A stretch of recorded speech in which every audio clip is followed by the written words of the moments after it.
Welcome to episode 46 of Chew on This, a Nerds United podcast. I'm BJ. Vic. When I was growing up, one of the things that I always dreamed about doing was to own my own comic book store. Like when I was a kid, it was either like I either wanted like a convenience store like outside my house so that people could drive up and pay me money to like give them junk food and shit, or which I don't know, maybe that's the clerks in me or something like that. But the other thing is like when I was a little kid though, like I wanted to own my own either like a comic book store with toys, and stuff like that to sell. So, but once I started growing up and I actually started collecting a lot more comics and hanging out in those comic book stores, I noticed that was not a very easy business to run. So the ones that are still around and are successful, they got to be doing something right. Either the stuff that they're selling or they're energetic about the stuff that they sell. I mean, because I've seen comic book stores come and go, like where I live, and I think there's only really one true comic book store in town, but they mostly sell like sports memorabilia and stuff like that. I wanted to. I wanted to work for Sega because I was like, well, good thing you didn't. Because I was hardcore. Like Sega is better than Nintendo, So like I was on the outskirts looking in. Everybody had Nintendo. I was the only kid in the neighborhood who had the Sega Master System and not the Nintendo. Oh, how funny! Yeah. So I went Genesis and instead of was it Super Nintendo? Super Nintendo, yeah. Well, we were the family that had like every system because like my brother demanded that we had every system. So we had I had the Nintendo, then I got the Super Nintendo, and then we did have pretty much all the versions of the Genesis or the Sega. Hardware, but I didn't get the Sega CD or the Dreamcast though. That was when I started switching to PlayStation. Well, the Sega CD went on sale for like $20 at one point, and then we bought it, and it like attached that's the thing with Sega is like you bought a system, but then like a year later they came out with something that would attach to it. So like we had this like monstrosity of a Sega Genesis system. Like it had a CD attached to it. It had the 32X cartridge plugged into it. Oh right. Which we bought that so we could play the Star Wars, the TIE Fighter game or whatever that game was. I can't remember. Yeah. But yeah, that's too funny. So you wanted to work for Sega. Yeah. Aren't they? They're pretty much defunct, right? Or are they just selling games now? I think Nintendo owns them now. So to add insult to injury, I'm pretty sure. Wow. I'm pretty sure Nintendo owns them because I'm not 100% sure, but I know Sonic and all those characters are actually on Nintendo's systems. So go figure. Nintendo like really they hung onto that cartridge longer than they should have before they went to CD. But yeah, I wasn't I thought the Wii was kind of gimmicky, even though I bought one, but it was so much cheaper than the PlayStation 3. And I think I played the Wii for I played the Zelda game that came out with it, and that game Twilight was Princess. That game was so sick. But then after that, there was no other games I wanted to play. And didn't help, and they just Did they just re-release the Twilight Princess for the Wii U though? Right. I'm not sure. I think I think it's HD. But the Wii was so interested in just making it a family thing that it fell into this, for me anyway, it fell into the same trap of the regular Nintendo game system where there were so many shit games out for Nintendo that you had to weed through it, and that's what I felt like for Wii. There were so many cheap shitty games for Wii that there wasn't a lot of good games for it, and it didn't help that it wasn't 1080p. Yeah, that's true. My favorite though, the Wii in the beginning was having the Mario Tennis was one of my favorite games to play. Yeah. But anyway, well, we're way off topic. But just back to comic books real quick. I I really, when I was, I think in my teenage years, I think I really started collecting comics heavily, and I had some of the big issues, like with the first appearance of Venom, the first appearance of the Vulture, first appearance of Cable. Um, I had a bunch of stuff. First appearance of Carnage, and then of course, like Todd McFarlane restarted the Amazing Spider-Man, and I had that cover for a while, like the super really awesome cover with The I big think the eyes. suit was like, yeah, the big eyes and like the silver lining and all that stuff in the suit, and or maybe the webs were silver. I can't remember. It was like a really awesome cover. I like had it framed and all that stuff. It was a wall book. So I had a lot of really cool comics, and I didn't read a lot of the wall books. I would just kind of like hear from people what they were about because I was afraid to take them out of the package. And nowadays, like I don't even care. I still buy comic books here and there, and I just pull it out, start reading it, and then throw it back on the table or whatever. I have a lot of Star Wars comics I have to weed through right now. But no, I always wanted to open a comic book store, for the longest time when I was a kid, and which leads us to tonight's Today's episode, episode. right? Yeah, um, Ben Schwartz owns a comic book store in Sacramento. Is it in downtown Sac? No, it's Where's it's, it it's in at? Sac. It's on Fulton Avenue. He owns Oh, Fulton. yeah, he owns Empire Comics Vault. And so, funny story. I'm the only one that's on that podcast that you'll hear after this intro. So I remember, I have to Son lug of all a this stuff. bitch. You live like 3.5 hours away, so the only way we can do this is through our cell phone, and then I merge the files together or whatever. But so I remember I got to lug all this like crap over there, and I remembered something that I didn't think I would remember, which was the little iPhone 7 adapter that comes with the new Hmm. phones, and I couldn't believe I remembered that. And 2 minutes before I am ready to record Ben and to call you to do this interview, I remember I forgot the Y adapter for the second headphone set. So I inadvertently kicked BJ off of this podcast. Yeah, he sabotaged me. Sabotaged me. But at least you had a night to yourself to drink and watch porn. So Exactly. Exactly. so in a way you still Yeah. won. In a way you still won. I, yeah, exactly. And I got to listen to it like late last night and early this morning. So, and it was pretty good. It was fun So to listen. It's apologies. kind of weird. Yeah, It's so apologies to weird our to listen to the listeners. podcast when I'm not there. Yeah, this is the second time. I mean, the first time you had a legit excuse. This time I just fucking forgot something. And it's so far away, and it was so late. It was late at night where I couldn't like recover from finding like buying that piece and then buying a headset. So unfortunately, No, it was just easier to do it. Just go ahead and do it. But yeah. I mean, it, he was. It was really great. It really felt like a conversation because instead of doing it over the phone like we always do, we're yeah, sitting right in front of each other, and we got to do it right in his comic book store, which is a really big comic book store. He holds all these events at the store, like movie nights, comedy nights, all these great things that he does at the store. So it's not that's just a awesome. comic book store. He's really heavily into doing a lot of the community stuff in there. So it makes it very unique to other comic book stores. Yeah, well, that's what kind of the thing we were just talking about is like that makes them successful. To be doing those fun things, to keep doing fun things with the community, not only helps the community come together and all that stuff, but also helps his business out. So that's win-win. That's a good thing. And he's got his own podcast and all kinds of things. So that was really cool of him to take some time out and talk to us. Like originally, he was supposed to talk to us back at the Intergalactic Expo 3 or 4 months ago, and didn't get a chance. I think he was sick or something like that. So it was kind of cool that this all came together.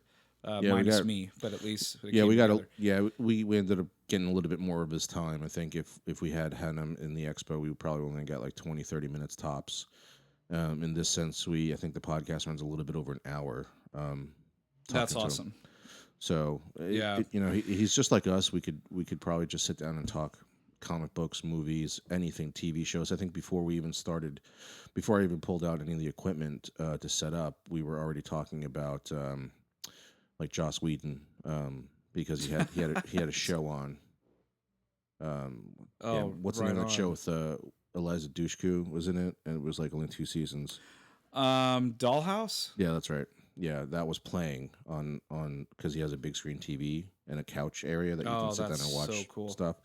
So we ended up talking about like Joss Whedon, but yeah, and that wasn't even part of the podcast. So I think next time I'm down in Sac, I'll have to stop by there. yeah, That's super. That's super cool. Right on. Well, without further ado, this is episode 46 with Ben Schwartz of Empire Comics Vault in Sacramento on Fulton Avenue. Enjoy.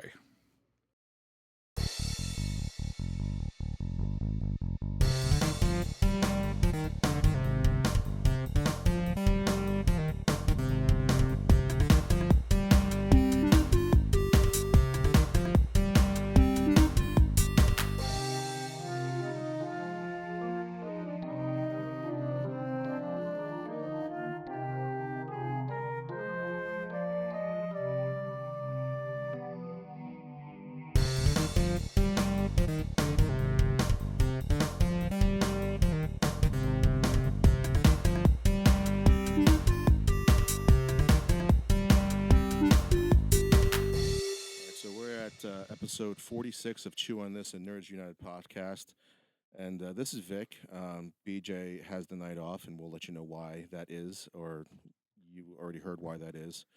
But I'm sitting here with Ben Schwartz of Empire Comics here in what town are we in? We're in Sacramento, California. Oh, it is in Sac. It is Sac, yes. Okay. So let's do a little. I'll give you like a free advertising. We don't make any money, so we plug as many people as we can. So what do you want to plug besides your comic book store, or give the address of your comic book store, your Facebook. Go crazy. All right. Let's do it. So it's at 1120 Fulton Avenue, Sacramento, California. It's Empire's Comics Vault. You can find us on Facebook, on Instagram, on Twitter, on Snapchat, on Periscope. We have a weekly video where we review comic books. We've got a podcast out there.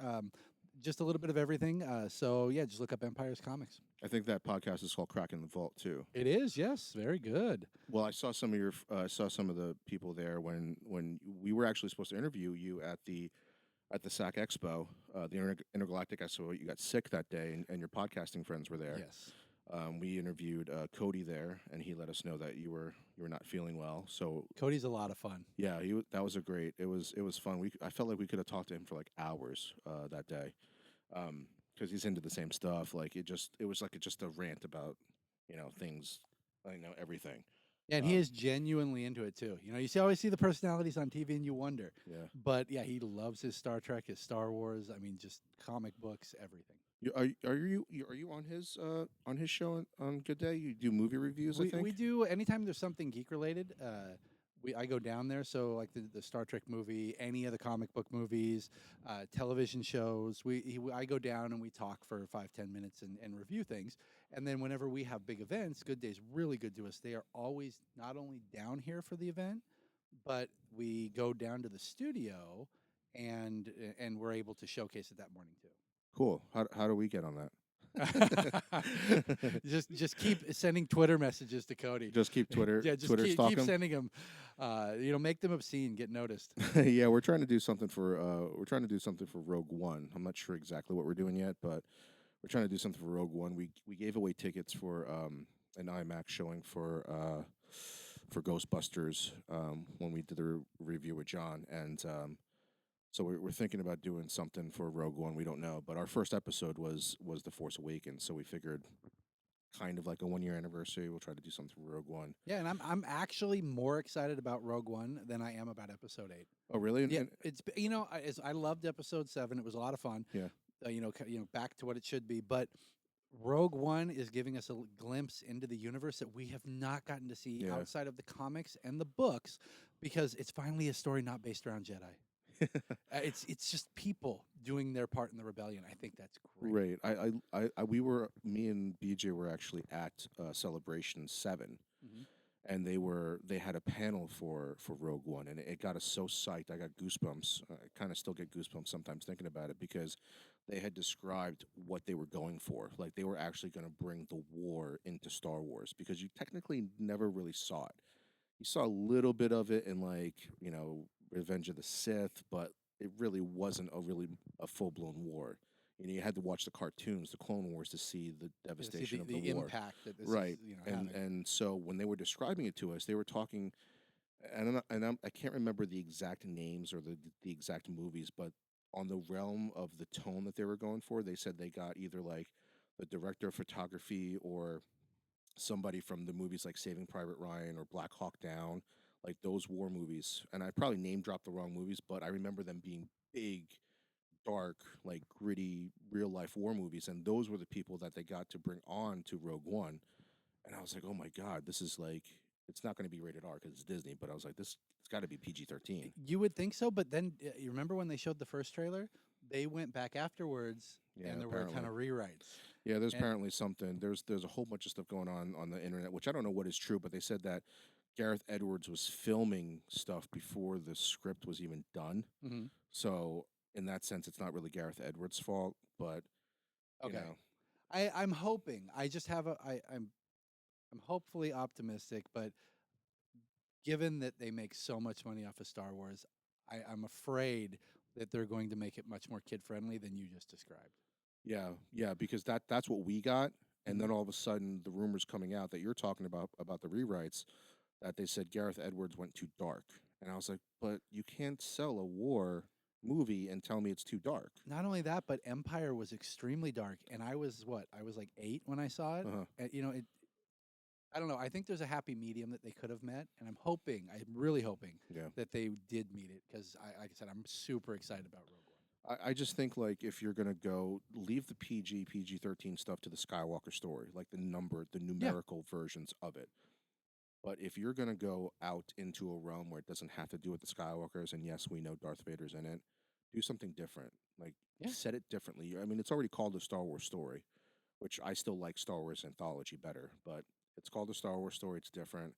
I mean, me and BJ have talked a long time ago, or we continue to talk about the two things we would love for Disney to do or Lucasfilm to do is to tell Obi-Wan's story for the 20 years they was sitting there, basically watching over Luke. Mhm. I want to know more about it. And the reason why that's also important, as we've said before, is that Ewan McGregor is that proper age to do those films. Yeah. He can continue. He's the only actor that you don't have to recast, That's right? very true. It really is. So, and then the other stories that we wanted to see all the way back to the Old Republic, like when Sith and Jedi were like just walking down the street at the same time. Like, Yeah, that would be the ideal. If I had to pick one era, it's Old Republic, but it looks like they're shying away from even announcing or even touching on I that. don't know, So we'll yeah. see. I'd love to see it though. So I would too, because you would now this is a world where Jedi and Sith are prominent, Mhm. and you don't have to adhere to anything, because everything that happens now in the Star Wars universe Mhm. still interweaves with the Skywalker story, right? Like even Rogue One, Yeah. the rumor is that it basically leads right up to Princess Leia getting the Death Star plans, right? Yeah. But you have to recast Carrie Fisher, so you're probably going to see that Princess Leia from behind, right? So you can't show it really happening. You can kind of fake it or maybe CG it. Mhm. But with the Old Republic, you don't have to you can do whatever you want because it'll be thousands of years ago. You don't have to talk about the Chosen One. You don't have to talk about the Skywalkers. Yoda doesn't even have to be in it. Mhm. All new characters, all new stories, and they can start from scratch. Like, Yeah, it I would mean, be a it gives great them a thing. lot of leeway when they're telling stories. Yeah, exactly. It's just I think they're afraid to branch that far out at the moment because they just like as much as I enjoyed Episode 7, they obviously want to stick as close to home as possible. Yeah. And so I think that might be too much of a gamble for them. Although I don't honestly think they could put out anything that would not make them a mint if it has a Star Wars label. on it. True. Well, if they somehow told bad stories like in the prequels, they And they'll might start still losing make a people. mint for them. They would. I mean, but now you're getting into like the Michael Bay area where they make a shit ton of money, but nobody respects the films. But they keep going to see it. I I don't. I talked to a guy in here in the store, and this is the kind of mentality I don't get. So everyone listening, you're gonna have to explain this to me because it seems idiotic. He comes in and he goes, "I just got done seeing the new Michael Bay movie." He's like, "Oh my god, it was horrible.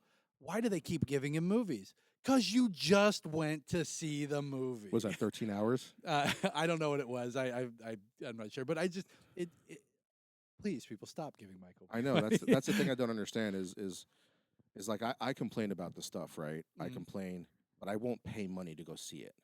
See, Like, I refuse to. here's a different mentality. Speaking of Star Wars, since we're talking about the past, Yeah, yeah. back to Empire, the new stuff. Back when I was younger, movies were something special. A movie would stay in the theater all summer, and there wasn't much competing against it. There weren't that many out Right. there. But now people are willing to drop $20 to just waste 2 hours and go see a movie. So it doesn't have to be good. And that's the mentality I think I don't get. I don't have that mentality because for me, $20 is a lot of money. There's so many things you can I be mean, doing more when with you that. fund your own podcast, Yeah, that, when you I fund your own completely stuff, understand. and you're like, well, I could use $20 to put gas in my car to go see a comic convention, or waste $20 on a movie that I know will suck. Or more importantly, your time. Yeah, exactly. I don't have 3 hours to just I mean, blow I got wasting kids. it. I got to get a babysitter. Like, I got to get all these things that I know like will cost me money and time, and all this logistical stuff that I got to figure out. And even if I didn't, I still wouldn't give Michael Bay $20. No, but his movies make a ton of money. They're somehow starting to dwindle down a little bit, Mhm. but they're still making a lot of money overseas because our special effects in America are light years ahead Okay, so in they're other just loving 'em. areas. They're eating it up. Yeah, I mean, like, China's the second biggest market right now, and they're really huge. And Star Wars didn't do very well over there. Really? Yeah, the Fast and Furious 7 movie still made more money than Star Wars did All right. Okay. because they don't know about Star Wars over there really. Star Wars is still very small in China, and Okay. it wasn't allowed to be released over there. I forget the date, but they don't have that background into it, so they have no idea what Star Wars is. Okay. So, all right. Well, then, as long as he continues to make it. Yeah, I know. I mean, I'm not giving him his money, so I don't. I'm not that person that can complain and say, why you keep making these movies, because it's not me. That's very true. That's true. We'll complain about the new Star Trek movies. Oh, you don't like the new Star Trek movies? I loved the first one. Okay. I thought it was great. They opened up with that first 10 minutes where they flipped it on you. Yeah, yeah. And I was like, okay, I can dig that. That's amazing. The second movie was probably one of the worst movies I've ever seen. I wouldn't go that far because we just talked about Michael Bay. But All right, fair enough. All right, fair enough. One of the worst movies that I was excited about seeing. okay, It's just, okay. I mean, redoing one of the, even outside of Star Trek, Wrath of Khan is one of the best science fiction movies that's Right. been made. Yeah. Redoing that, and it's just, if you watch it again, Yeah. I had just watched the first one before I went into the second one. If you ever watch them back to back, pay attention to every major plot point from the opening sequence to the end. He literally, it's the same exact movie Hmm. with them, even the opening things with the chasings to them racing back to Earth. Every single piece of each movie is the same. So he literally just wrote a new character into it. Go watch it. Next time you watch it, pay attention to that. You're talking about the third movie, right? No, the first and the second. The first and the second. Okay. Did you like the third movie? I haven't seen it. Oh, really? I liked. Okay, so I'm with you. I don't think it's as bad as you're saying it is. The second movie, I Okay. did not enjoy it, but I loved the first movie, and here's why I loved the first movie. And our listeners are probably tired of hearing it, but the reason why I loved the remake of Star Trek, Yeah. the first one, is because JJ made Star Trek into Star Wars. Yes, most definitely. Like Yeah. he took what he loves about Star Wars and put it into Star Trek, Mhm. which pissed off a lot of Star Trek fans. Oh yeah. So I can see why they were pissed, but for me it was great because I was like, oh my god, this is a Star Wars movie, Okay. It's got Captain Kirk in it, no lightsabers, but it's got Captain Kirk in it. I didn't like the second movie because I'm not a big Star Trek fan, Yeah. but I do love Wrath of Khan. Like, I think it's a great movie, and any movie where they killed a major character off, it's not like nowadays, right, where like you're in the realm of like Walking Dead or Game of Thrones, where they just kill main characters left and right. Yeah. Because back in the day, you didn't kill main characters. No, that was something special. Yeah. Especially a character like that, who's so beloved Yes, to a fan yeah. base. I mean, they brought him back in the next movie, but still, at that Yeah, point but they in thought time, he was dead. yeah, They exactly, thought right, he right. was dead. Because there was no internet back then, so you didn't know. Yeah. But so I didn't like everything I loved about the first movie, minus the Star Wars stuff in it. That I loved how they flipped everything, right? Like the roles were different, everything was different, and they flipped things. You got to see things that you only heard about. In the second movie, I felt like they were trying to chase after the same type of flipping the thing over.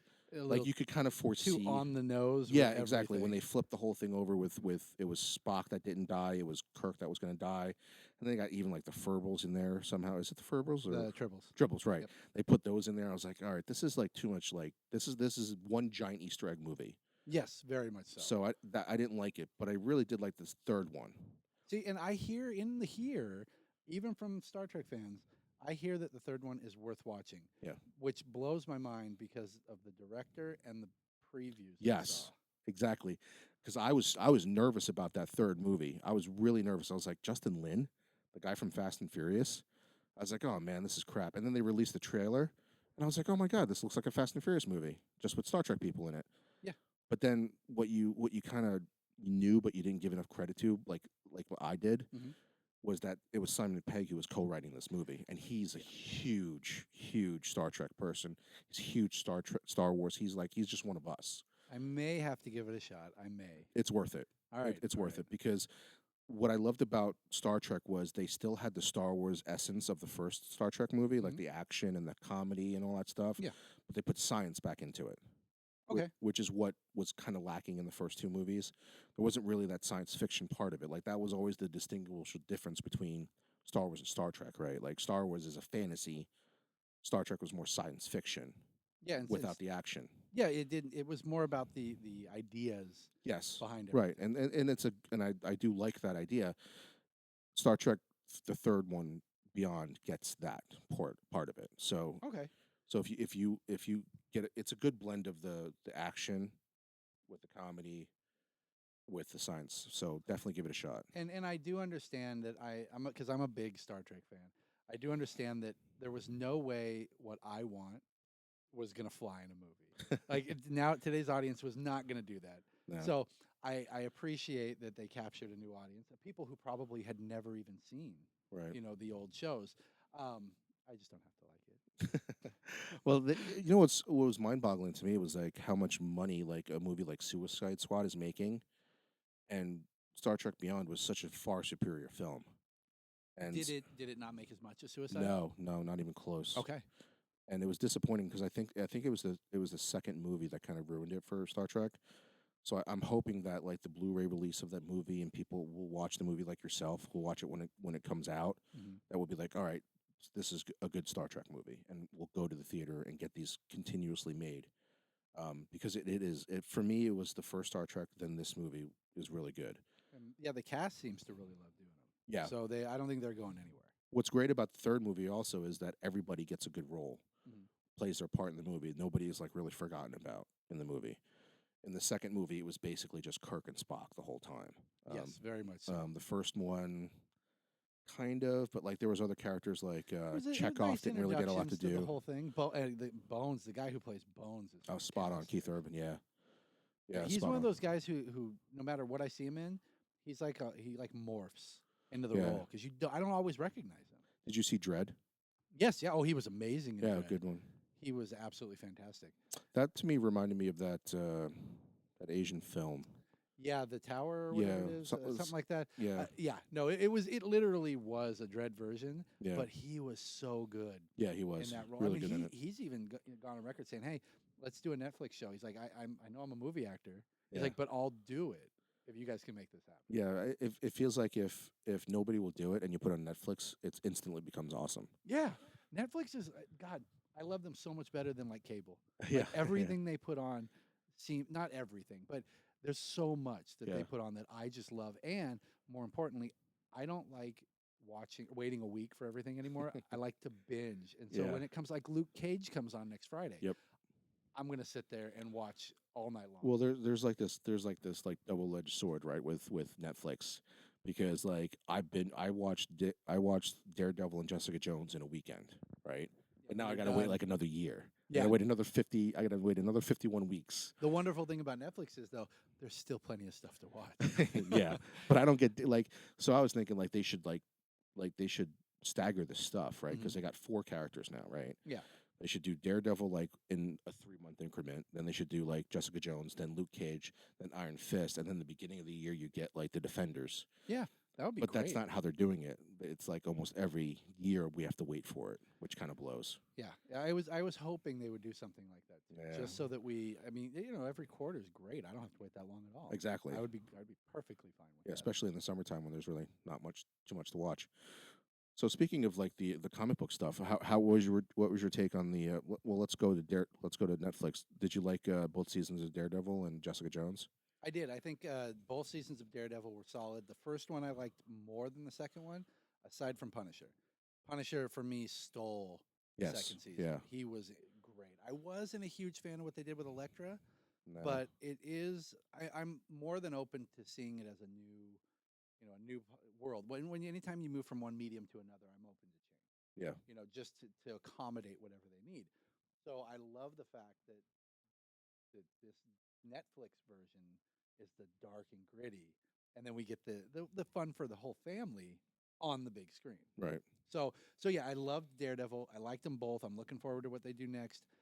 I'm sorry, Jessica Jones. Her book was called Alias, Yeah, so I yeah. keep forgetting. I keep calling it that. Jessica Jones, though, I think it probably blew people's minds who weren't familiar with comic books because most of what we see in comic books, even the movies and Daredevil, it's a lot of by the book. He gets his powers, he fights the Kingpin. Jessica Jones showed a really dark and really different version of the Marvel universe. And Mhm. David Tennant, oh my God, that man! I love his. I love acting. David Tennant, and because of he's my favorite Doctor. Oh yeah, he's By far, he's my favorite Doctor. And sometimes if I get into talking about Doctor Who and his last episode, I get emotional when he has to say goodbye to Rose. Yeah. Yeah. But I was a little disappointed in David Tennant in that show. Really? Yeah, because at the beginning, like the way that the trailers portrayed him was like this dark, mysterious person, Mhm. and then all of a sudden they flip this switch where he's actually not that much in control. He's like really psychologically like fucked up, Mhm. and like his essence is really just like a whiny 10-year-old boy with this amazing power. And if like he doesn't like what happens, instead of having a temper tantrum in the corner, he'll make you kill yourself. Yeah. Like so in the one sense it's cool, but the way that they kind of like flipped that switch where he was no longer this like overarching like dark character Yeah. and boiled him down to like almost like I said, a 10-year-old boy. It was a little weird for me because I thought of him like up here. Yeah. And maybe it's my own personal belief before I saw the show. Going in. Yeah, yeah.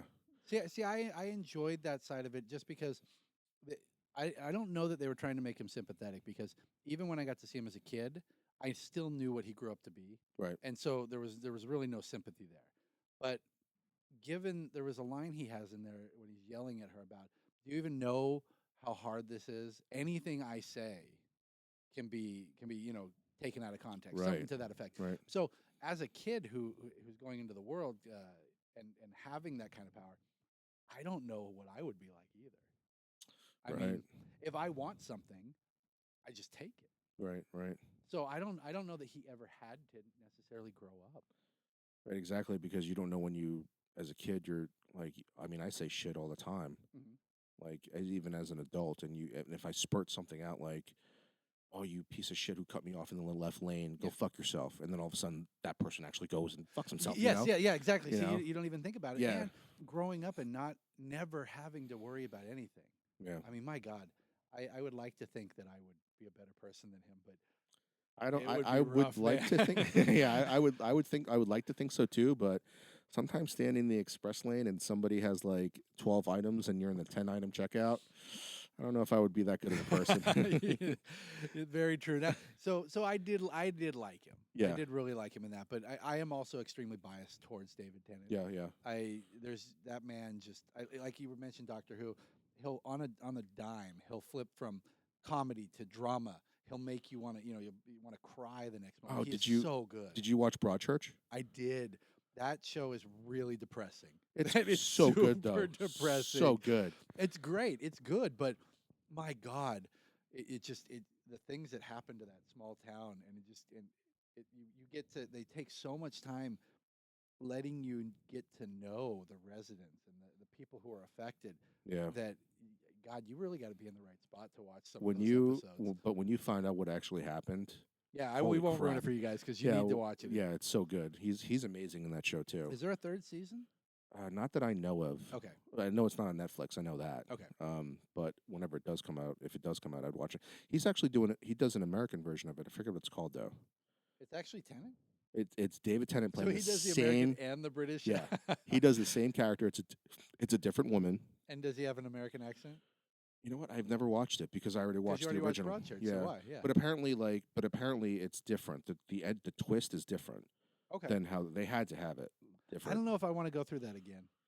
I'll wait for Yeah, I season know. 3. It's I like everybody in the first Yeah. in the original. So And I'm just going to compare it to that. Right, So, right. you know what? I'm going to stick with the British version. So speaking of like all this Marvel, like so we're doing this podcast right in your comic book store, which is kind of cool. Actually, it's really cool doing this kind of podcast in this atmosphere.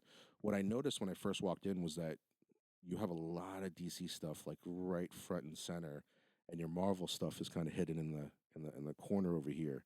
Are you more of a DC person? No, as a kid, I was almost 90. I probably 99% Marvel. Really?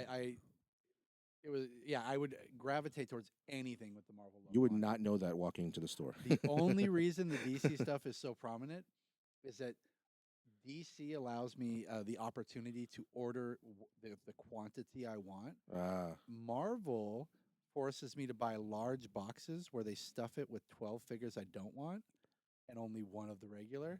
Plus, they give it to places like Toys R Us and Walmart first, which means Gotcha. everyone has what they want. So I've just simply stopped ordering Marvel oh, toys. okay. DC's much kinder in that regard Yeah. to the local retailer than Marvel is. Okay. So that is it. My heart is at Marvel Comics. Okay, so that debunks the entire conversation I wanted to have with you about movies right now. Because so But my no, you can still have it because even though my heart, especially growing up, was with Marvel. Oh, as the years have gone by, I've more followed writers and artists than I have particular characters, which means my reading spectrum at DC is pretty broad, and I love the characters there too.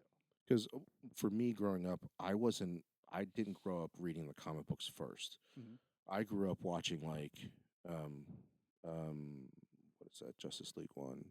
Was that Super Unlimited? Friends. Super Oh, Super Friends. Friends, yeah. Spider-Man and His Amazing Friends. I grew up Yeah. watching that first, and then when I got older, it was okay. I'll read the comic books. Like one of the major comic books I remember growing up um, was Sorry, I got my dogs on my lap. no. I was laughing at what was going on outside your store. No, I Somebody- said settle, so I don't want the listeners to think Oh. telling you to settle down, buddy. Oh, that's okay. We'll be surprised if anybody actually complains about this on the podcast. Oh, all right. But They're like, yeah, tell that guy to settle down.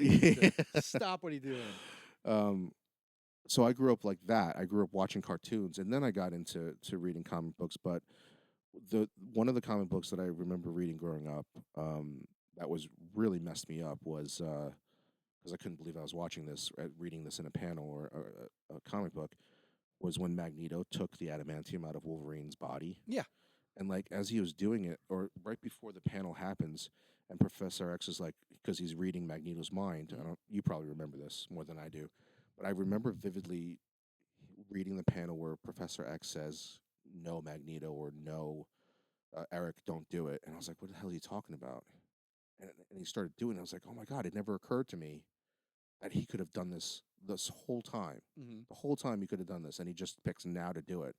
And it was like, it just really messed me up because, like, growing up, you're like, Wolverine is this badass, and all of a sudden he's just relegated to like nothing, like relegated to this normal person that just has bone claws, and that's when you first find out that he has bone claws. I think, right? No, actually, they had addressed that earlier. Okay. They'd mentioned it because they'd grafted him. Oh, okay. But yeah, no. Then he was with him. In fact, Wolverine is officially dead. And he's Well, been yeah, dead now for a he's while, dead, but which is great. I'm so only because sorry to cut you off. Only because I love him. It's a great character. I've seen enough of Wolverine to last me my entire yeah. life. Well, I mean, the movies and everything have a lot to do with like making Wolverine front and center they on a they lot most of things. definitely do. Like, I remember. What was your take on Days of Futures Past? Because they altered that to have Wolverine in it. That was the last X-Men movie for me. My wife in fact won't let me watch anymore Really? because I don't enjoy them. I literally Since the first one, I have not enjoyed a Fox X-Men movie. because they alter it so much, or the timeline, And or and I'm fully aware that this is me being a big baby. The okay. X-Men were one as a kid, one of my absolute favorites, and so I think I'm just too close to the subject matter. And Kitty Pryde is probably my top into the top 3 of my X-Men. So the fact that they had to put Wolverine in a story that should have showcased her, and they did it in such a bad way where all of a sudden her phasing powers can transport you through time. Right. I was not a fan. Yeah. Although, and after saying all that, I will say one thing: Hugh Jackman is probably the best person they could have picked to play Wolverine, despite his stature. Do you actually know how he got that role? No, I don't. So he actually was not picked for Wolverine. It was Doug Ray Scott. Doug Ray Scott was the villain in Mission Possible 2. I don't remember if you know that movie. He was also in some like Disney princess live action movie, like Ella Enchanted or something weird. I forget the name Okay. of it. But so anyway, so Mission Impossible 2 went over production, went over schedule. Yeah. And he couldn't do X-Men. Oh wow. Okay. And Hugh Jackman was then brought in to do it. So basically, from that movie, their careers have taken completely different turns. Okay. Completely different turns. Yeah, I'm actually extremely glad that it worked out that way because Hugh Jackman, he just owns that role and he seems to love it. So I got to Yeah. respect that. I love the fact that he loves it, but I can't stand him promoting each movie. Why? What does he do? Because every movie he says these words.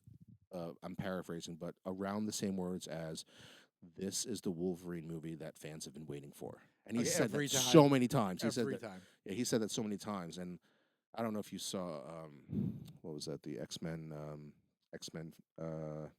Origins Wolverine. Did you see that one? No, I haven't seen that. Don't see it. It's really that bad. Okay. It's fucking awful. And you like the X-Men movies, and you're saying that. I like the first two. The Okay. third one can go spit. X-Men Origins can hopefully it never got made. The Wolverine wasn't that bad. That was when he goes to Japan. Wasn't that bad. And then of course they're doing the Wolverine movie now, his final Wolverine movie. Yeah, that's supposed to be it, right? Like Yeah, for he's him done. anyway. Okay. It's supposed to be it for him. But what's weird about that one is that it's supposed to be his. I can't think of the name right now, but Old Man Logan. It's supposed to be something with that, and I was like, no, it can't be. And it's basically going to be like by title alone because the actual Old Man Logan story they just can't do. No, because they don't own the rights to a single character in there besides No, Wolverine. exactly. Like the whole I've read that comic and like I was like no, like when they said Old Man Logan, I was like if any fan actually sits down and thinks about this logistically, it's not going to be that story. It won't even be close to that story. And because like I don't have any faith in Fox, because like when they told me when Civil War was coming out and they said they were going to do Civil War, I was like, wait a minute. At this point in time, you don't have Spider-Man. Yeah. You know, you don't have any of these characters. You don't have Fantastic Four because Reed Richards plays a huge giant role in it. You know, you don't have any of these major characters or players in this thing. Like I'm like, wait a minute, are you going to bring Daredevil in it because he's in it? Punisher's in it. Like, are you going to bring all these people in it? I was like, how are they going to do it? But because Marvel Studios had done such a good job, I gave them the benefit of the doubt. Yeah, most definitely. So, but when Wolverine or Hugh Jackman said they were going to do Old Man Logan, I was like, I don't know what you're gonna fuck something up. You're gonna screw something up. Like it's just not gonna happen. Yeah, it's because Old Man Logan is so far into the future, like, and it's a really fucked up story. What happens to him? I was like, you can't. I'm like, yeah, you can show his downfall of like why it happened, but you can't show the catalyst of why he started going on this path. Yeah, well, I don't know if it's true. There was all the talk though that they were going to, because of the success of Deadpool, make it an R movie. Yeah, but they okay, so they don't have the rights to Hawkeye. I see. I don't put it past Fox to do this movie, even though they can't do it properly. Because you put Deadpool in Hawkeye's place, and then you use a bunch of X-Men villains, I guess. and they could do it. It's gonna be horrible. But I do not put it past them for the exact reason you said. Yeah, You just don't trust them. yeah, because they're like they don't have a great history with Wolverine movies. I mean, the Wolverine was the best one so far, and out of the two that they did, but the first one's so god awful that if the second one, like if the first one was any good, the second one you would say sucked. But because the first one was so god awful, the second one was watchable. The first one was the one that had Deadpool in it, right? Yeah, the first Okay. iteration of Deadpool, if you even want to call it Deadpool, like he was probably the best part of that entire movie, and he's in it for like 30 seconds. Okay, that's sad. Yeah, That is don't sad. watch it. Don't Okay, watch it. nope, I'm Don't not watch it. going You know, back. you probably, honestly, you probably can get away with not even watching the Wolverine. I think I'm gonna have to. I think I need less stress in my life. So the Fox movies are done. Yeah, I mean they're always gonna like.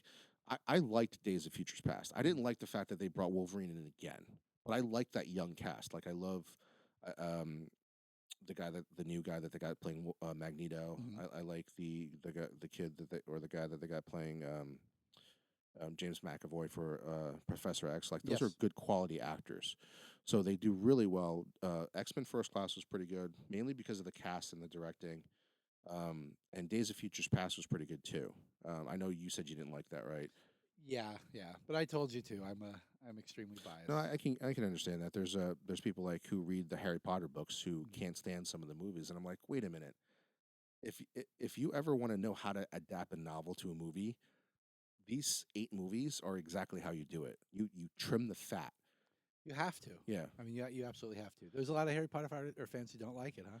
Well, not a lot, but there's a handful. Like I wish like they did this instead. I'm like told this like side story about Hermione and the house elves. Like Mhm. I've heard that before. And I'm like, but it's called Harry Potter and the such and such.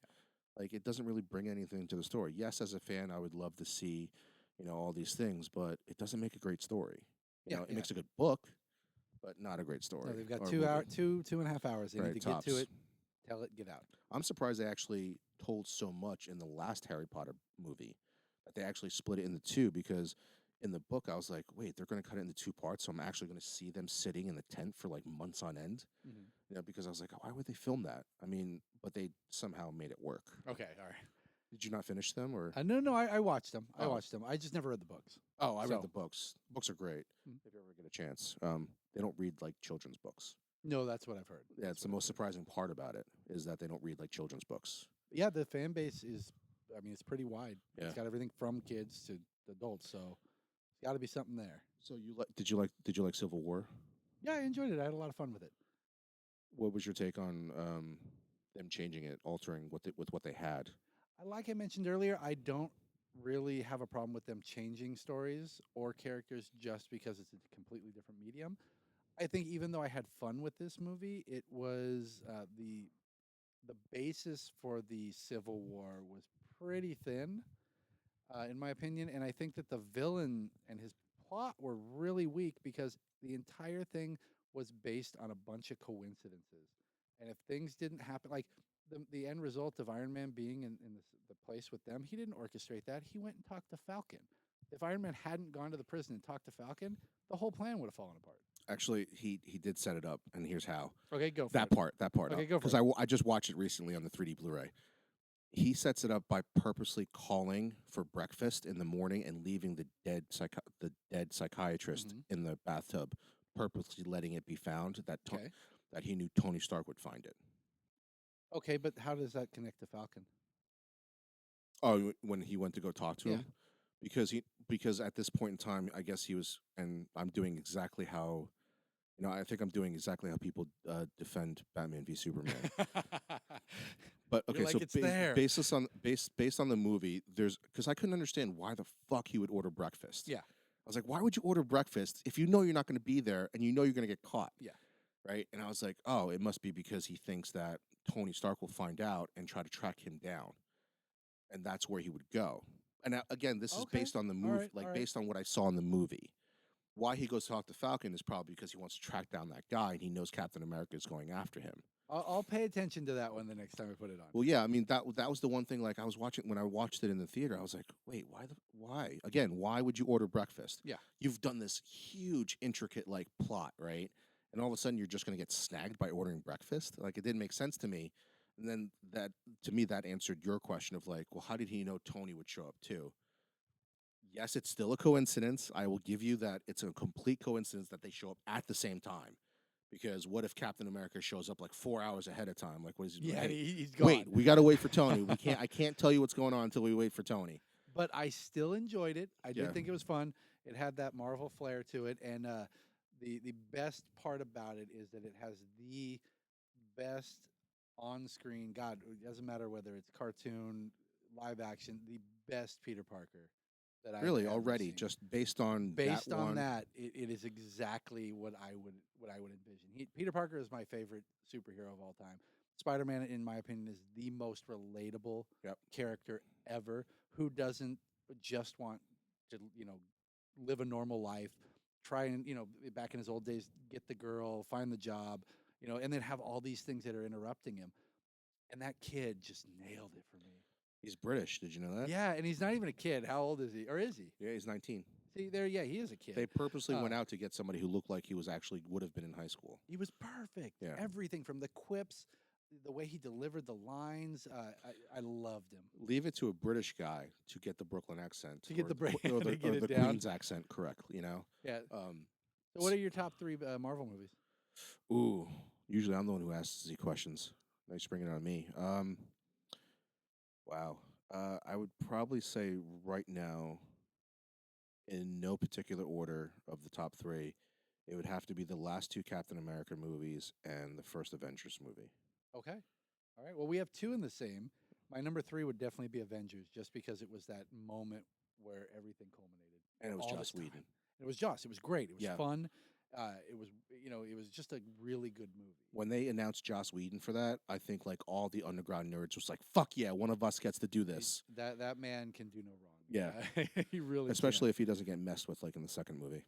Yeah, and I still enjoyed the second movie, but Yeah. there was the thing is I think that Disney's being a little too harsh on him, because they wanted that thing to beat it, and there was no way that it was going to beat it, because that was that moment where we'd been waiting. You had your Iron Man movies, you had your Cap, it was Thor, it was coming together. So there's no way in my opinion, was ever going to beat one. Well, I think the problem with his movie, and he won't admit to it, but if you read some of the interviews about that movie coming out beforehand, Mhm. Everybody gets asked now, when you're making these type of comic book movies, like, hey, is there going to be an Easter egg in it for like the next movie? Mhm. And he was very diligent in the first movie to make it a standalone movie. Yeah. There's Thanos shows up at the end, but that's just the end credit scene. It has nothing to do Yeah, with the the movie movie itself. itself. And the rumors coming out of Age of Ultron was that Disney was forcing him to do more to tie the future movies into it. The whole Thor scene wasn't explained correctly. Like all this Yeah, stuff there was was a lot in of there. edits that they needed to be in there. That Thor scene had me confused as hell. It was the rest of longer. Loki was actually in that. Yeah, they cut him out. if they left it in there, that would have been great. Yeah. So that's like, I think for him, he had said like, God, if I don't make a movie that's a standalone movie, then I didn't do a good job. And I think he was kind of prepping his fans. That's Mm. my personal opinion anyway. Prepping his fans to let them know that like, hey, um, this isn't all me. Like I was forced to do some of the shit in here. Yeah. Because some of the stuff didn't seem like it just, knowing him, it just didn't seem right. Like if you watch Buffy, like yeah, he was the showrunner. Mhm. He let his other people do it, but he kind of oversaw a lot of the things, and everything kind of made sense. Like in the whole 9 seasons of Buffy, everything either tied back or tied to somewhere. Mhm. He never really left you hanging on something that was like a major plot point. He dropped little hints here and there, but it wasn't like he dropped Easter eggs to tell the story. Yes. And I felt like Ultron had a lot of that in there. Like you saw like the Infinity Gauntlet in there. I'm like, that's kind of weird to drop that right in the middle of the movie, you know? Yeah, but I think in the executives or whoever made that decision's defense, I think that fans at that point wanted it. I think they were expecting to see what was leading in to the Infinity Wars. I always stand by, I don't care what you do to the characters, the main story or whatever, as long as the story makes sense within a self-contained story, do it. Don't do a part one or a part two. Finish your story here and make it a good story, because that leads us to, Batman v Superman. Did you see that? I finally did watch it. I wasn't really paying attention too much, but I did have it on in the shop here, Yeah. and I mean, it was rather disappointing. I'd stop working and would look at a couple things when people would tell me to, and yeah, the parts I did see were not too fantastic. That's even worse. That's probably the worst rating a movie could get, where you are not sucked in by the scenes that you watch. You know what for me was the best scene, and it was probably the most confusing for everyone else, and it was actually confusing for me too. I'll tell you why. The best scene for me was when Batman was on a world that had been taken over by Apocalypse or by Darkseid, and it had the fire pits raging up. You saw parademons, but So the Omega A, sign. nobody knew what the hell that was, Yeah. who wasn't a comic fan. And B, it didn't make any sense to me because it looked like they were trying to explain that somehow Flash had given him these visions because he shows up immediately afterwards traveling through time, but Flash doesn't give visions. Yeah. So the whole thing was just like shoehorned in there. Yeah, because I actually wanted to ask you about that because I was like, is there something I don't know about that Bruce Wayne has a power that I don't know about? No, none of them can do that. Okay, so So yeah, no idea how that works. yeah, okay, good. Because I thought I was like, because me like I watched, and when I watched Batman v Superman in the theater, I didn't know that that was Flash because it didn't look like Flash. He had fucking armor on him, and he's covered in all this like in the boom the tube or whatever. Mhm. And it wasn't until later I got home. I was like, "Who the fuck was that person?" And then somebody's like, "Oh, that was the Flash." I'm like, "What? That was the Flash?" And I'm into this stuff, right? Yeah. And I'm watching this on IMAX. Yeah, and you still I couldn't still tell who couldn't it figure was. out that that was the They Flash. tried to bury so many Easter eggs; it was ridiculous. And that's the thing that me and BJ talk about too. Is like I felt like Batman v Superman was one giant fucking Easter egg of a movie.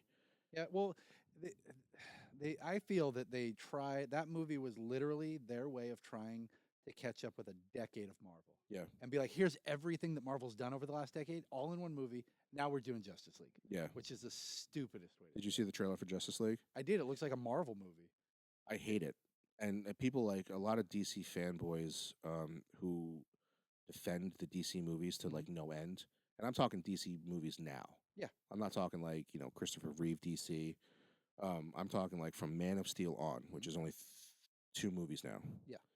And they're just not really good movies. And the trailer for me, like everybody's like, oh, they made it lighter, they made it more lighthearted. I'm like, that's not what makes a good fucking movie. Mhm. Like it doesn't make a good movie like just because you put happy music to it. Like the biggest problem I had with the trailer, and I'd love to get your opinion on this, is why is Bruce Wayne going around recruiting Justice League people or for Justice League, right? Mhm. Putting his team together. Why is Bruce Wayne doing it? Wouldn't he do it as Batman? That's a huge problem. Yes. Okay, good. So you were in agreement that Bruce no. Wayne would never go out in broad daylight recruiting superhumans. There's no way. Nobody on the Justice League would know who Batman is until way down the road. Exactly. Like he's sitting there in Flash's like headquarters or his secret lair, full Batman suit, and then he throws the batarang. And I'm like, Bruce Wayne is not that comfortable with the secret identity. Bruce Wayne and Peter Parker are the 2 characters in all of comic books that defend their secret identity more than anybody. And to have Bruce Wayne recruiting like people as Bruce Wayne is ridiculous to me. And well, I think the reason they did it is because of like I said, it felt like a Marvel trailer. I could easily have seen Tony Stark. That was in that scene. every one Tony of those- Stark, Tony Stark recruiting Spider-Man. Yeah. Like It was the same type of a thing. They really, because their movies have not done well, they are like, why is Marvel making all this money and we're not? And it seemed like their answer was to lighten it up and make it funny. but it's the fundamental problem with the DC movies is the DC movies now, they don't understand who these people are. No, they don't have a clue. Jeff Johns, though, although I'm very reluctant to believe him because he told me Green Lantern was good. And I think that I on one hand I want to say that it's Warner Brothers' way of saying, "Hey, here's Jeff Johns. We're going to make things right." But on the other hand, I don't know that Warner Brothers has enough respect for comic book creators to trust him to make a good movie. Well, he probably won't do anything worthy of Mhm. of saying that's a Jeff Johns movie or he had his hand in it until Ben Affleck's Batman. because don't forget Wonder Oh, Woman's basically done, yeah, right? that's out of it. Of course, of course. And Batman v Superman was already written, and they were already starting filming it. Yes, they probably changed a lot of things post, but he didn't have a huge hand in the Justice League movie. Mhm. His fingerprint won't probably be felt until the the the Ben Affleck Batman. I hope I hope it actually has a fingerprint is all. Like I said, I don't. I think one of the things that I think of as has always been a problem for Warner Brothers, or for I'm sorry, for DC movies, is you would think being owned by a movie company would give you a benefit, but I truly believe that being owned by Warner Brothers has actually been a hindrance to them because Warner Brothers thinks they know how to make movies. They're like, we make movies. You guys write comic books. Right. So we're not going to actually like trust the people who have written comics their entire lives and read comics their entire lives. They're going to let an executive or a producer be like, this is what makes a good movie. Right. And so I think that's been a huge hindrance, whereas Marvel had to go out on their own. And that's what allowed them to make the movies that we love so much. Yeah, I think that's a real huge thing too. They trust the people, but there's a lot of things also that come out of Marvel too that they're very they overwatch a lot of what you're doing too. Like even somebody like Joss Whedon, Yeah, well, who especially makes now. Yeah. yeah, I mean he makes probably at that point in time other than the Dark Knight, probably the best comic book movie of its time. Mhm. Avengers is so different than the Dark Knight. Like Oh, for yeah, me, they're night and day. but the Dark Knight is so freaking good. Um, and they even like micromanaged Joss Whedon after he made the Avengers. So maybe it doesn't come out as much because the end products are so good. Yeah. Like even a shitty Marvel movie, like maybe like the second Thor or the Incredible Hulk. Mhm. I wouldn't say those are shitty, but they're not in the same standard of like Winter Soldier No, Winter Soldier's or the amazing. first Iron Man. Like they're not on that same level. But even those movies like Ant-Man, Thor 2, Mhm. and the second and third Iron Man, Yeah. they're still better than anything the two movies that DC has put out so far. Oh, yeah. Yeah, yeah, I mean the Dark Knight trilogy, I loved the first two movies. yeah. Mhm. Had major problems with the third movie. Okay. What about you? I enjoyed them. I was not a huge fan. The third one I, or I the enjoyed I enjoyed them all, but no, I I know it's people always are like, "What?" I enjoyed them, but I they were not a holy grail for me. okay? And I actually like the 1980s Michael Keaton Really? better than I like those. Wow. And What? I think the reason is I'm not judging it as a movie. I'm looking at it as a comic book. And for me, they tried far too much to ground it in reality. And I like the 1980s ones because it felt more like it came off the pages of I think I can agree with you to a certain degree, but don't you feel that if you're going to ground any character, any superhero, it would be Batman? most definitely. And they are good movies. Yeah. Like you said, Dark Knight is a fantastic movie. Dark Knight is more of a crime drama than Mhm. anything, which is like that's what made that movie so amazing to me. Yeah. When I watched it, I was like, you know what? I don't even care that Batman's in this movie. This fucking thing is phenomenal. Like finding out what the Joker's going to do next. Like Heath Ledger was just amazing in that movie, He was. and it transcended comic books. That was the first time that I had ever watched a comic book movie Mhm. where I was like, holy shit, this is more than a comic book movie. This is more intense than a comic book movie.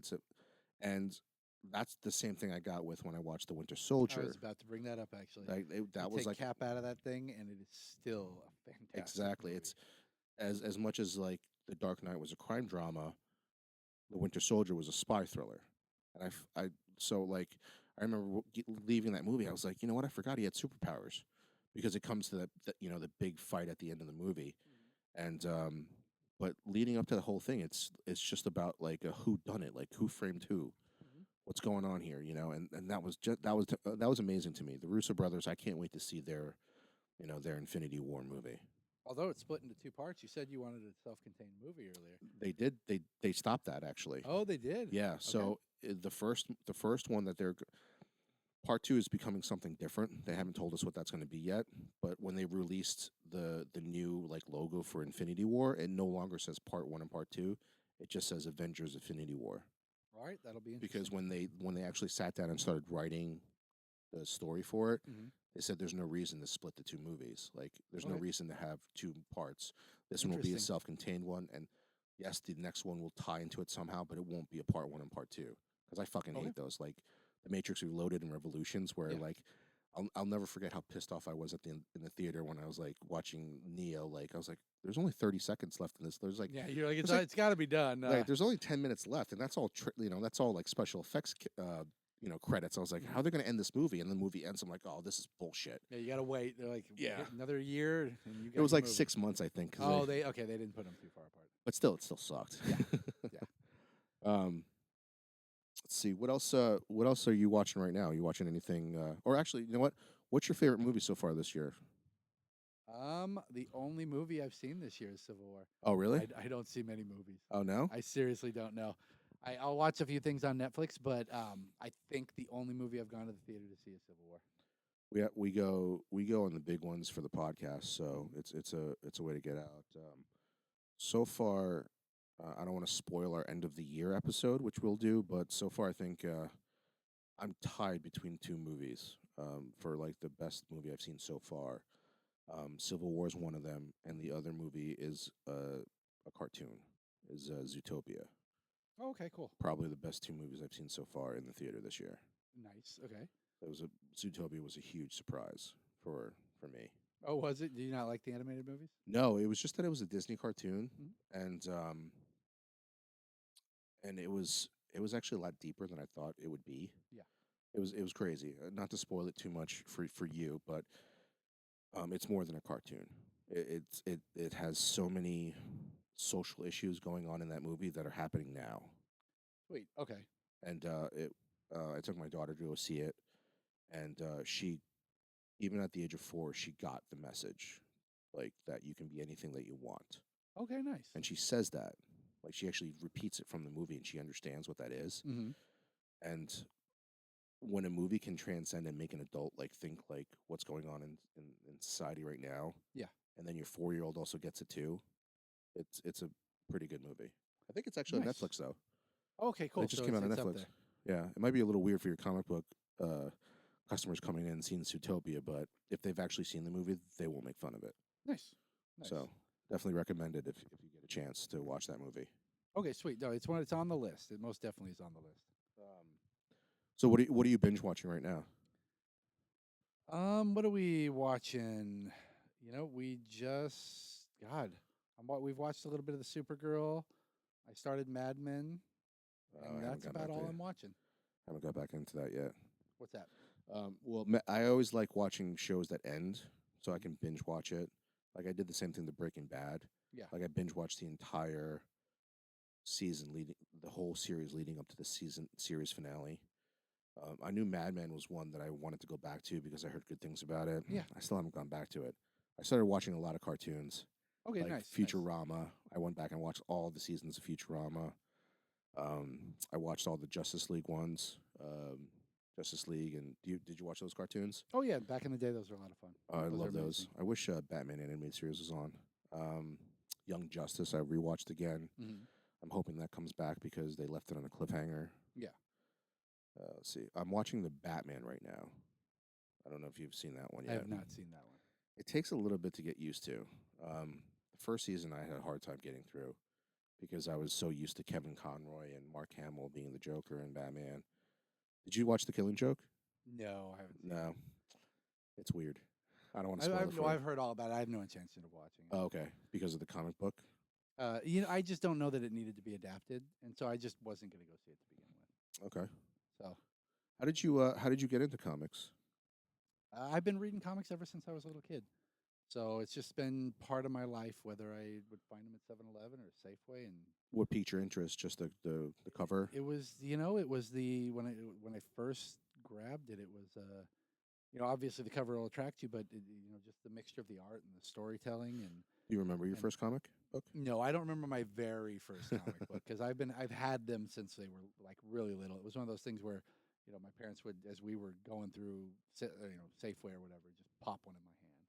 But I do remember that Marvel was, like I said earlier, was always the one that I would. And it was the X-Men of Marvel, or No, I mean, Spider-Man was actually I was more of a fan of Spider-Man, and then I got into X-Men, and the group dynamic really snagged me. But Peter Parker is still the absolute best. Favorite graphic novel? Favorite graphic novel? That God, I mean the outside God graphic novel. And I see you stumped me because there's a Killing Joke is obviously at the top. Um, God Loves Man Kills for the X Men is one of those ones that's up there that just really stands out, especially the topics that they were talking about. Um, if I was to recommend a trade paperback, a collection of things for people, my favorite that's going on right now is East of West, which is a Jonathan Hickman and Nick Dragotta book that it's science fiction at its absolute best in comic book format. What did you think of Joss Whedon's take on the X-Men when he did his show run or his comic book run?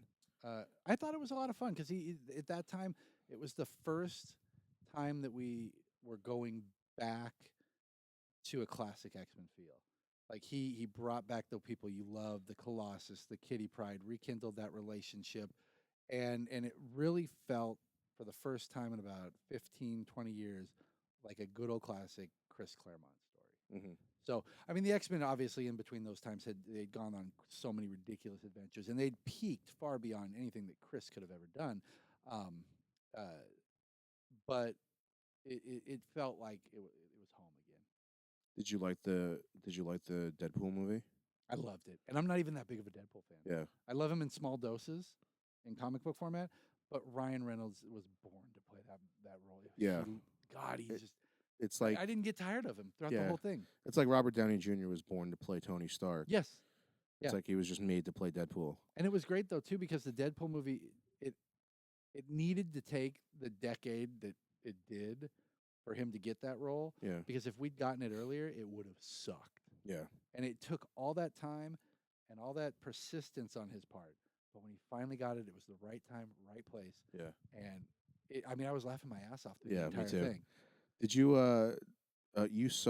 didn't see his first iteration of Deadpool or what they did to Deadpool, right? Somebody did pull it up on the internet to show me a quick clip Yeah. of what he ended up looking like. But doesn't the story go that Ryan Reynolds actually was part of the movie and then walked?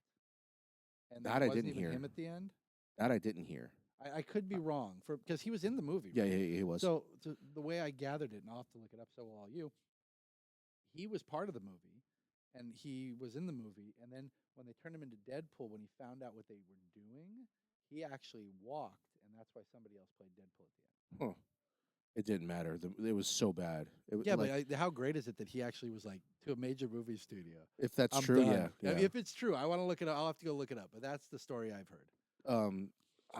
I love the reason I love that movie, and here's why I think Warner Brothers doesn't fucking get it, right? Like this is point blank of how Warner Brothers doesn't get it.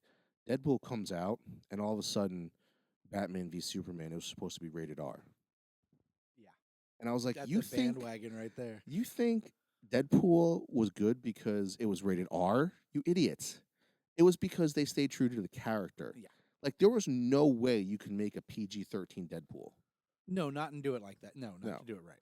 No, and it basically was Deadpool brought to life right in front of your eyes. Like if you read a Deadpool comic book, that's how he is in the comic books. Like they didn't pull any punches. You know, they let him curse, they let him say fucked up shit. Like what's funny is like if you watch any Ryan Reynolds movie, he's Deadpool. Like if you watch any like even as Green Lantern, he's Deadpool. Oh yeah, most definitely. Like he just has this like way of acting about him. He just found the perfect comic book character to match his style of acting. Like he's that smart ass. Like in real life, he's very sarcastic. If you follow his Twitter, he's very sarcastic. He's very funny, and that's Deadpool. And it's just him. It's just freaking awesome. And DC there should never be an R-rated Superman movie. No. It's the most ridiculous concept. No. And obviously none of us believe you, Yeah. DC, that you were going to make this movie R. But Yeah. no, Superman should never be in an R movie. in my opinion. That's why they in the beginning don't like each other. They're the yin and the yang. But when both superheroes are killing people left and right, it's like, well, fuck, why do they hate each other? Well, and see, there's the thing too with the world's finest. They, like you said, they should be the opposites. Batman should be the dark and broody. Superman should be the optimistic one. When they're both and they literally are in the movies the exact same character because they both went on journeys. They both lost their dad. They're both finding their place in the in this new world. When they're both that character, what is to stop them from saying, "Why don't we do this? Why don't we impose, you know, Right. impose law?" Because there would be nothing to That stop would them. be the Injustice Yes, series. yeah, and literally we're watching it play out on the DC screen. Except in the Injustice version, Batman becomes Superman. In this version, I mean, Superman kills somebody in the first like 30 minutes of that movie Yeah, when that's he very true. when he saves Lois, Mm-hmm. and I'm like, Yep. and I remember watching it in theater, thinking in the back of my head, I'm like, I thought you made Superman stop killing people, and you just the first time you see Superman, he's fucking dead, and I'm like, don't tell me that guy's not dead. I mean, you basically drove a 16 or like an 18 wheeler through a wall and like hit this guy. Like, there's no way he's not dead. So, but anyway, all right. Well, I'm gonna end this podcast with what we like to call the big finish. Every All interview that right. we do, we call it the big finish. All time favorite character can be any genre. All-time favorite character, then it is most definitely Peter Parker. Okay. Well, we'll just reiterate that again for the third time. Let's see. Um, what kind of birthday gift would you get Peter Parker? Oh my God, that is the strangest question. What kind of birthday gift would I Yeah. get Peter Parker? I'd probably get Peter Parker. Depends on what era. Let's just go with the kid, the young kid who's trying to make his way. Um, God, I'm horrible at birthday gifts to begin with. God, So- if I knew who he was, I guess I'd get him some web shooter cartridges. I have no idea. You've stumped me. that might be a first. We've interviewed a few people, quite a few people, and we always have these questions. They're the same questions that go to Okay, everybody. yeah. All right, I think we kind of already went through this, but as far as TV shows right now, actually the fall season just kind of started. So Mhm. what do you look? I'll alter this a little bit. What are you most looking forward to right now in for the TV shows coming out For right now? television, I'm looking forward most right now to Cage, which comes out next Friday. Oh, okay. Most definitely, he caught me off guard. I loved him on Jessica, and I thought he nailed it. I can't wait to see what they do with him. What kind of eggs do you think Luke Cage likes? Hard boiled. Top three movies of all time. All right, so let's see. Top three movies of all time. This is probably going to be a little strange. Me and my wife were actually just talking about my top three go-to. Like when I go to home to watch something and I just need to veg, or if I'm working on back issues, and I don't even remember how it came up. The three movies that I go to the most are Conan the Barbarian, Okay. the original, Yeah. Logan's Run, the Okay. original. Because didn't they? Oh no, they're talking about remaking Yeah. it. God, please don't. And Kill Bill. Those are very unique movies. The- They're kind of all over the place. They are a little all over the place. I don't think that the original Conan gets enough respect considering who was involved in it. Everyone just thinks, oh, it's Arnold. It was an No. Oliver Stone movie. Yeah. The Basil's soundtrack is just fantastic. Yeah, I can spot that Uh, soundtrack anyway. Yeah, it's so unique. So it really is a solid movie. And Logan's Run, I remember watching even as a little kid on television, and the concept of these people who could only live to 30 and they had to kill themselves. And why wouldn't you run was what I always thought. Right. So that stands out for me. And then Kill Bill, I just love the first one? mixing of genres. You know, I can't think of them without thinking of them together Really? because the first one is by far the one that is a go-to because there's so much happening. I love the first one. Well, the first one's amazing, but I wish that they had mixed a little bit of both together I think because the second one is it's so different. it's so different, but there's a lot of really good scenes in there. Yeah. And of course with Tarantino, the dialogue is fantastic. He knows how to pick his music. But if I had to pick between the two, one is the one I put on more, but I eventually then get around to watching two. I remember watching Kill Bill, the first one in the theater. I was like, this is one of the best things I've ever seen. Like mixing anime, mixing all these different things in this movie, and a very original story, right? Like very original to me anyway. And yeah, he was like, I think the story goes he was watching a lot of like kung fu movies at the time, and he wanted to write his own story about this. And I was like, this is going to be weird. There's going to be anime right in the middle of this movie.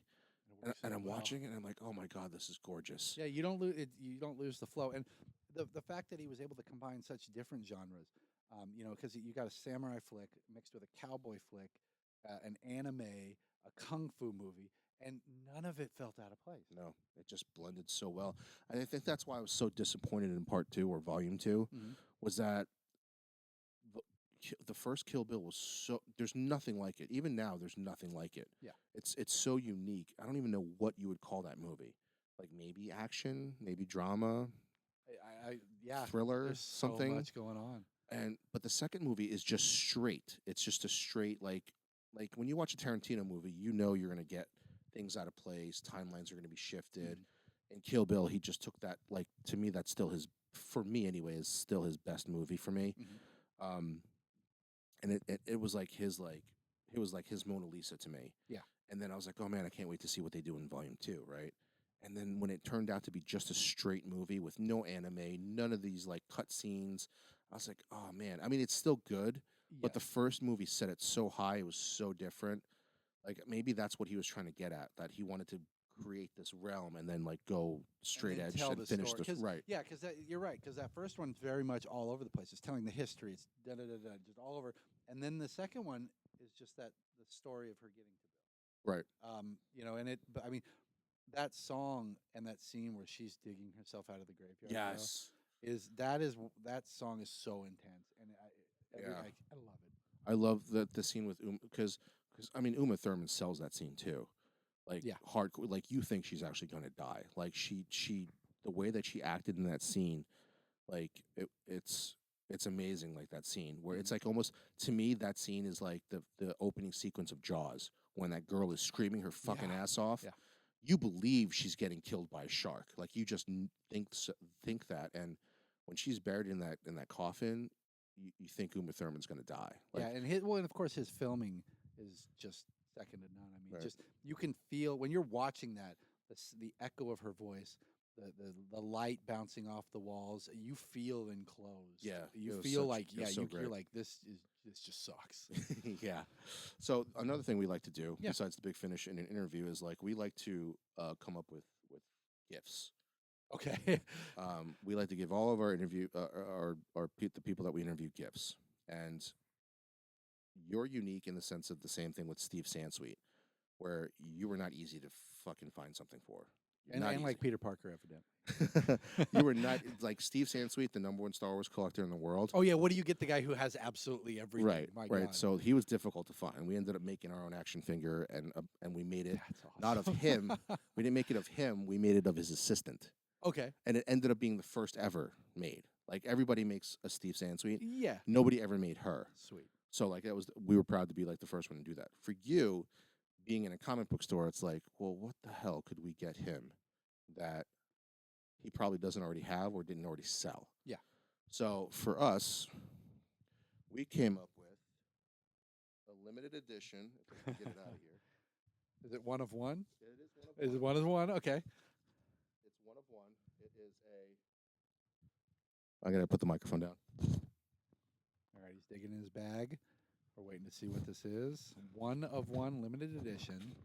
It's a frame of some kind. It's a 1-on-1 chew on this comic book. All right. Let's see what this looks like. We And even got it rated for you. it is a chew on this. We'll have to take a picture and post it. Chew on this comic book with the Super Friends. Yes. It's got I'm sure it's approved by DC. Yes. We also got it rated for you. And the it's CGC'd with a rainbow a unicorn pooping stars and throwing up rainbows. Yep. Oh, that's awesome. Well, thank you, sir. This will. Can I sell it on eBay now that it's been CGC'd? Well, if this podcast blows up, Then you might I'll wanna hold on to it. I Yeah. gotta wait. It's like those comics when the movies come out. You gotta wait for that sweet spot. yeah. That's awesome. Thank you very much, sir. Thanks for having us. It's been a long time coming. I'm glad we got to talk. I wish BJ was here, but that's on me. You know what? That's all right. I can't wait to hear what he has to say at the beginning and end of this. Thanks again, Ben. It was great. Thank you, sir.